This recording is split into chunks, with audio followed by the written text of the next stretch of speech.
Xoş gördük qızlar. Söz verdiyim kimi sizə karamelize olmuş ballı tortun tarifini deyəcəm.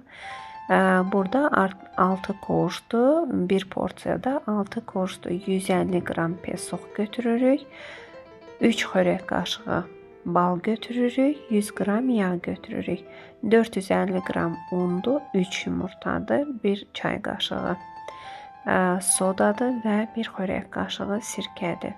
Biz vam ocağın üzərində, vamxodda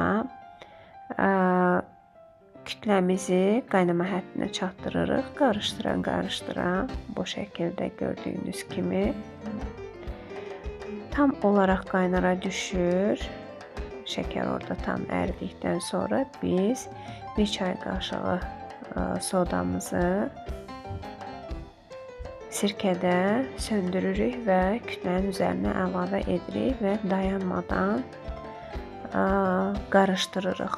Gördüyünüz kimi qarışdıra kütlənin rəngi artıq dəyişməyə başlayır. Burada tam olaraq rəng dəyişir, bir qədər qarışdırırıq. Sonra kənara çəkiririk, yenə qarışdırmağa davam edirik. Və yavaş-yavaş yumurtalarımızı əlavə etdikcə bir daha qarışdırırıq. Bir də əlavə edib qarışdırırıq. Və biraz biz unumuzdan hardasa 1 stakan götürürük. Əlavə edirik, qarışdırırıq. Sonra unumuzun qalan hissəsini bu cür hovuz açırıq.